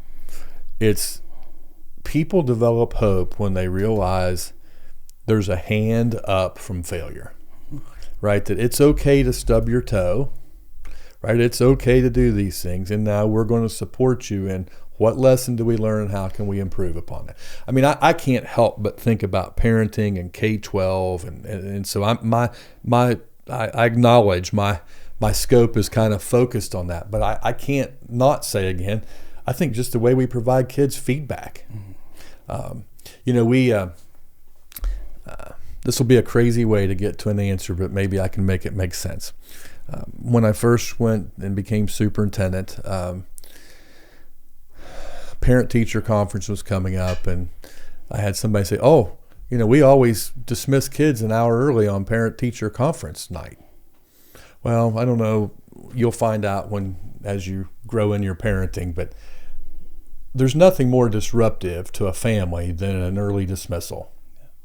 People are just looking for health. What happens? Oh my gosh, if my teenage son's got practice right after school, nobody's home to get the younger sibling. It's just a disruption. I thought, why in the world? What are you going to do in an hour to prepare you for parent-teacher conferences? Because the reality of it is, if I taught your daughter and I ran into you at Kroger, and would I not be able to say, hey, here's what I want your daughter to learn.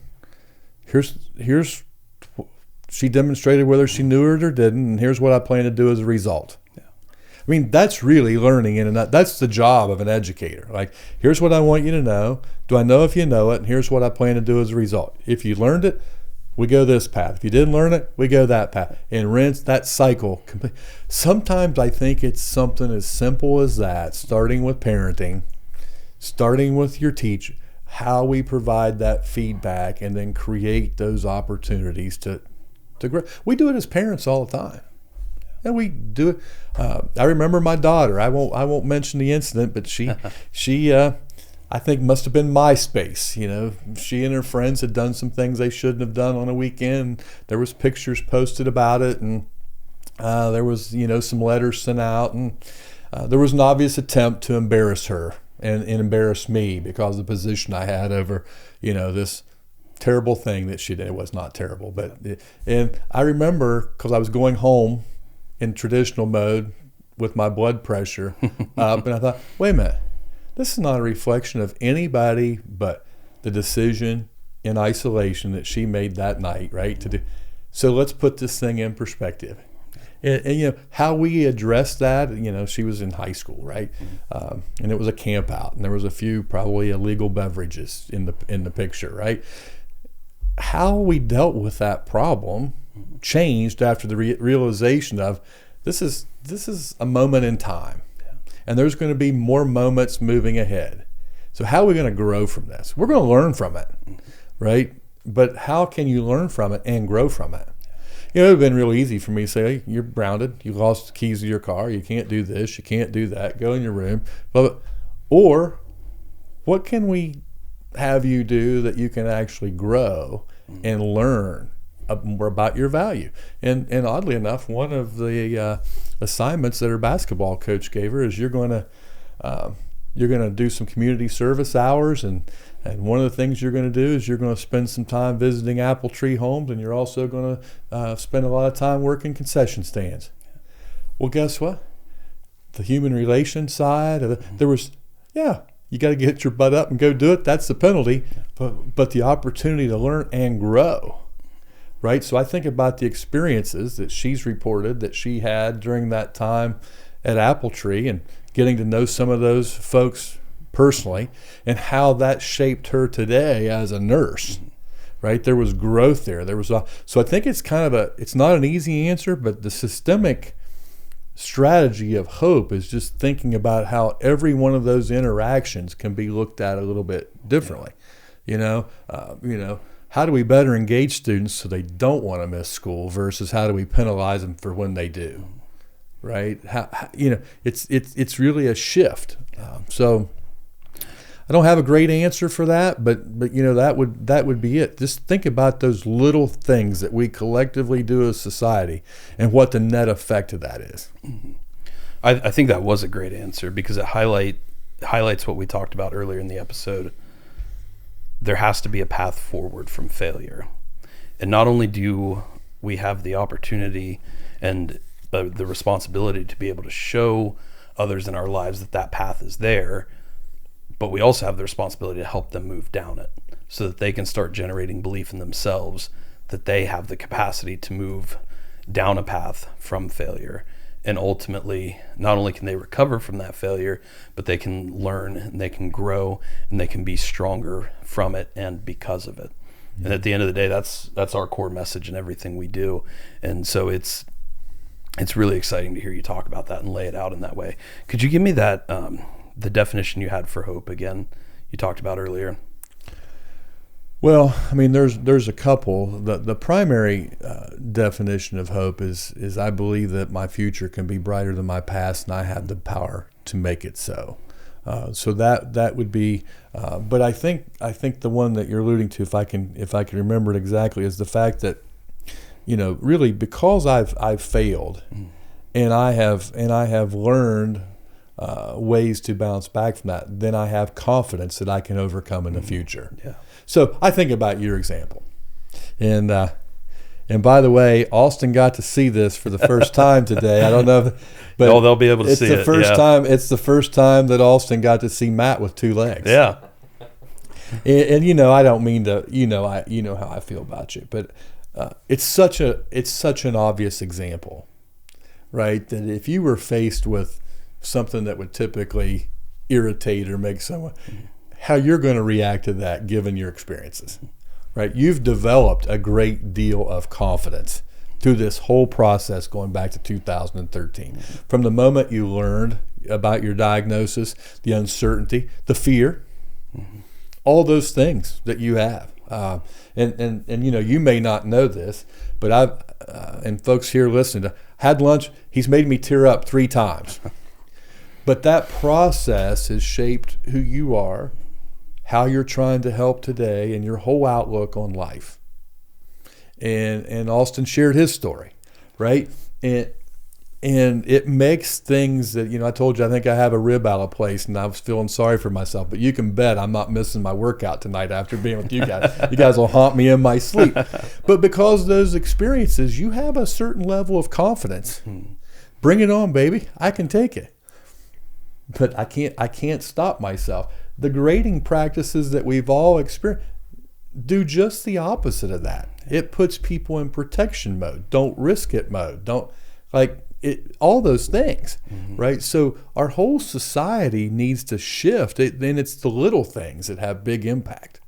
It's the law of accumulation, right? We can get 1% better each day.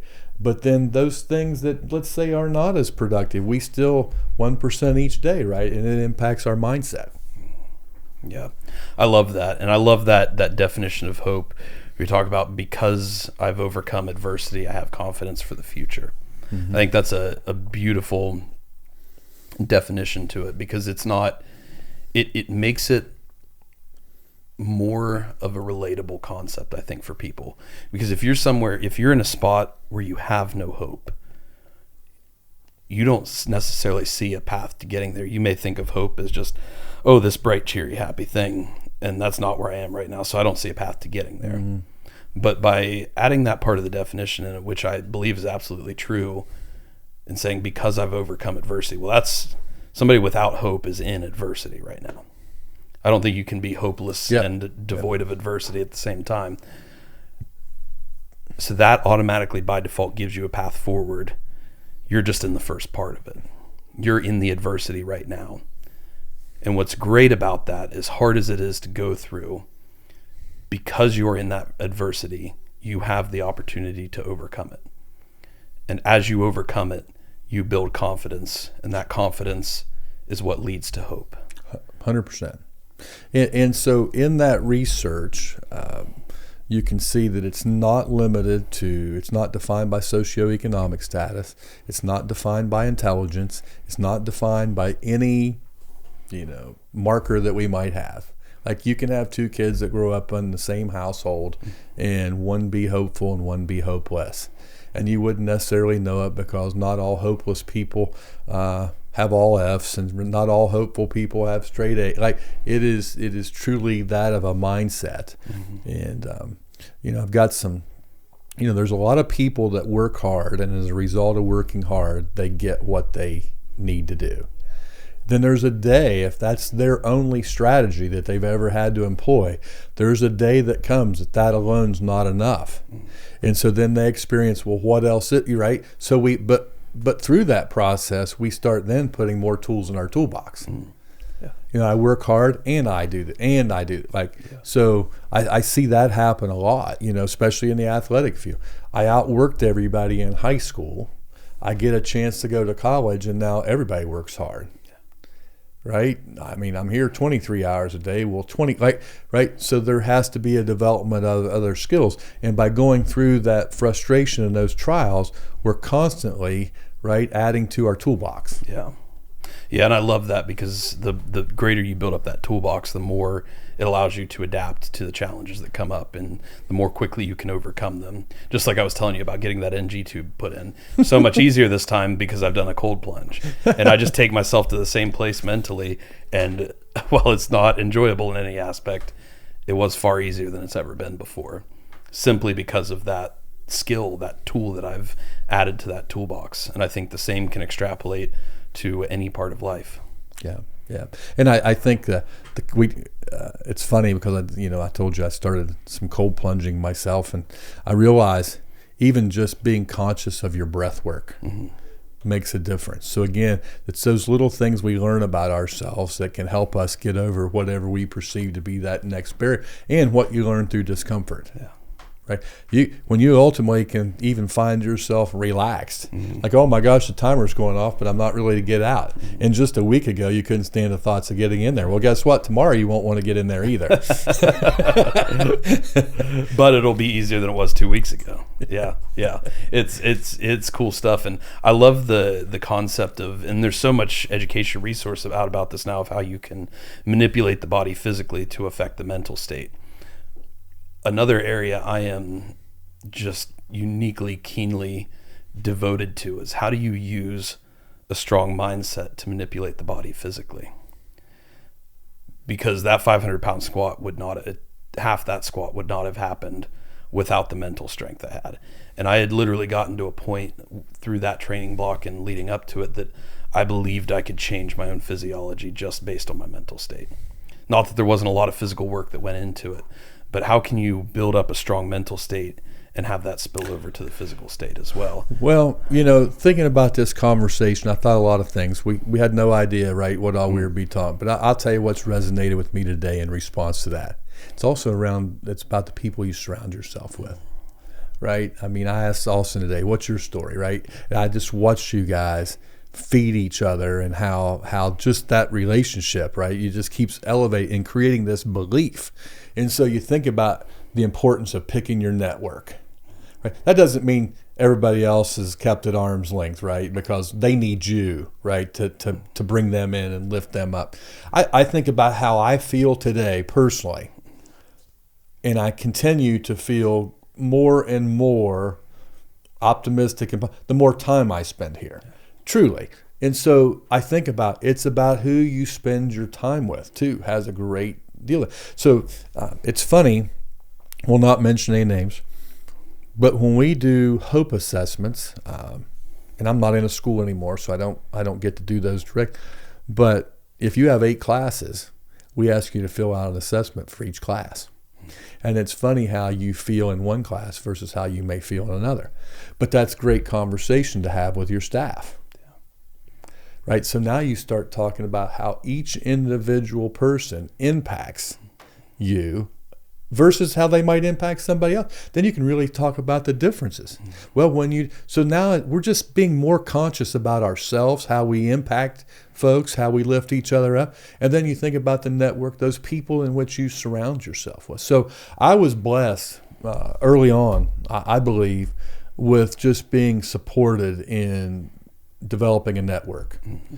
And I collaborated a lot from Gulfport, Mississippi, all the way up the East Coast to High Tech High in San Diego, a lot of different places. But I sought out where people were solving issues that I had, because then once I saw it and knew that it was possible, then my energy, right, my confidence coming back was a different tone. Now, if I only collaborate with people in the same zip code and look out the same window, we all admire the same problems and nobody's bringing any solutions to the table. So building that network is really important. I love to say, and I probably won't interview anymore for jobs, but when you hire me, you don't get me, you get my whole network, right? And I think that's important. That figurative language is important. Like, who do I choose to spend my time with? Mm-hmm. Right, and how does that feed me, and how do I feed others? Right, that's I think it's a moral imperative, actually. Yeah, I would agree with that 100%, and that is one of the most basic fundamental principles, and actually one that's fairly low hanging fruit as far as spending your time around more people. And I guess this circles back to the very beginning: spend more time around people that build you up, and less time around people that tear you down, to the degree that you can. Obviously, you know, as a child, your parents are going to be heavily impactful on your state as you start to grow and get older. And I think us as parents, us as adults, one of the number one things we can focus on, because you talked about how kids, really all of us, but kids especially, you become shaped by what you're exposed to and what you're around all the time. And if you were around, you know, if you have parents that are only complaining about work and only focused on problems and never focused on overcoming those problems, never focused on what they're here to do, what the solution is, I could see how it could build you to have a pretty negative outlook on life. I could see that.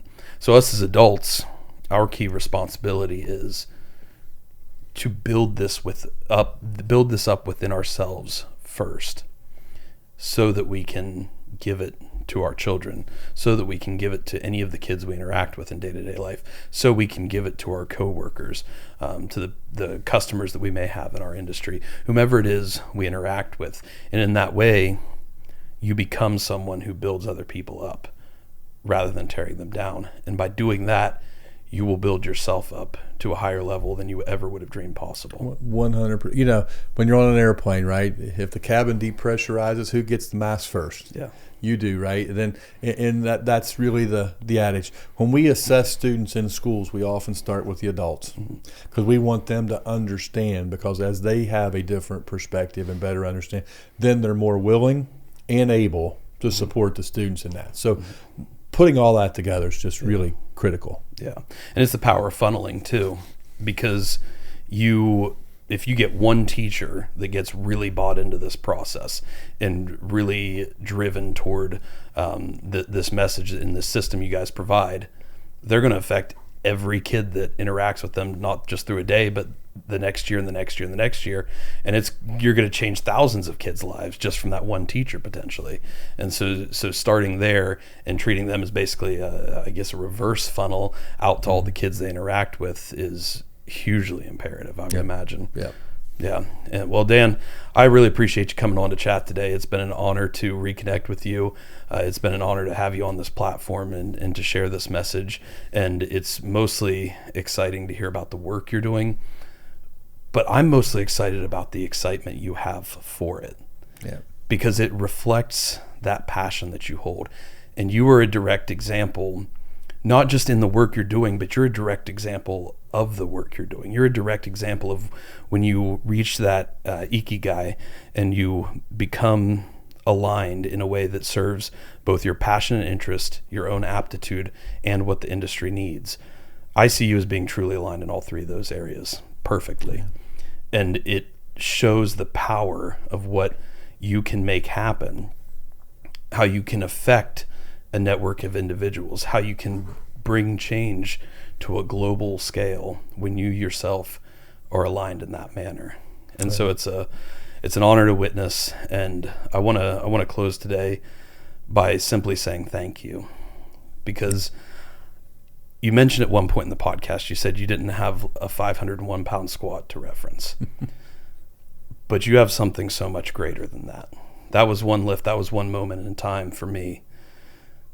But you have impacted kids on a level that is now changing society.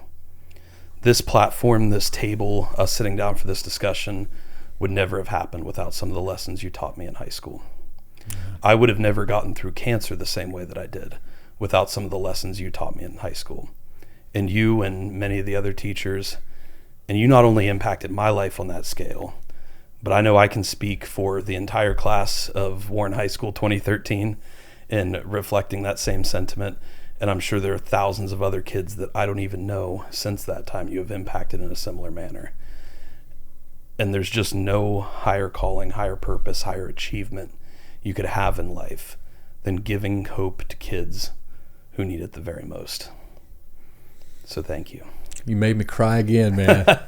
Listen, man, thank you, and I appreciate that more than you ever know. But more than that, I appreciate your mission, how you're using your life experiences to lift others up. Truly, we have opportunities to create generational impact. And so I look forward to great meeting you, Austin, and I think this is the start, right, of us being able to help each other accelerate the good work. So, man, thank you for inspiring me. Appreciate you. Yeah, appreciate you, sir. Love you, man. You too. Austin, brother, you got anything else? Thank you very much. Yeah. Thank you. Dan, if people want to learn more about the GRIT project or any of the work you're doing or connect with you in some way, what's the best way for them to follow along and connect? Yeah, so the Future Plans website is futureplans.org, and then you can also look at gritohio.org. And I tell you what, I tell everybody, if you want to reach me, text me or call me, 740-236-0190. I'll answer. All right, sounds great. Thank you. Well, we'll put those links in the bio and in the description for you guys so you have them direct access down there if you want to learn more about the incredible global changing work that Dan Leffingwell is doing. And for you guys listening, as always, we don't stop the discussions to run ads. We feel the impact and the importance of them is too intense, too important to ever interrupt. So the only thing we ask of you guys is not to go on and buy a whole bunch of products. What we ask of you is to share this episode. If you got something out of this discussion today, which we undoubtedly know that you did, if you could scroll down a little bit, click the share button, copy that link into a text message, an email, a Facebook post, whatever it is, share it with as many people as you know whom you believe it would help. Because at the end of the day, that is how we accomplish everything we're doing at Impossible Performance.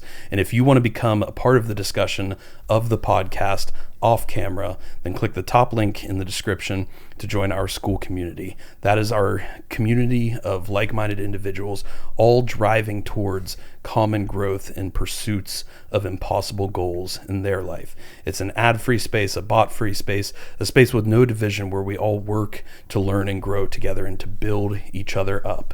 We have courses on there, we have regular group calls, and we would love to see you there. So we appreciate everything you guys do as a part of this platform to help us grow and drive forward in what we're doing. Because at Impossible Performance, we are striving to build a global culture of strength, fostering a spirit of growth in constant pursuit of the impossible. Thank you guys for listening. Thank you, Dan, for being here. And as always, be impossible. Wow. Appreciate you, sir. Man. That was an awesome time. I truly hope you guys enjoyed that episode today. If you got something out of it, as always, the number one thing we ask is if you could share this episode with as many people whom you believe it would help. That's how we achieve everything we are striving for with Impossible Performance. Click the subscribe button below so you get notifications when all of our episodes drop. And if you want to join in this conversation behind the camera, then click the top link in our description to join our school community today and become a part of the conversation off the podcast. Thank you guys for listening. Hope you enjoyed this episode. And as always, be impossible.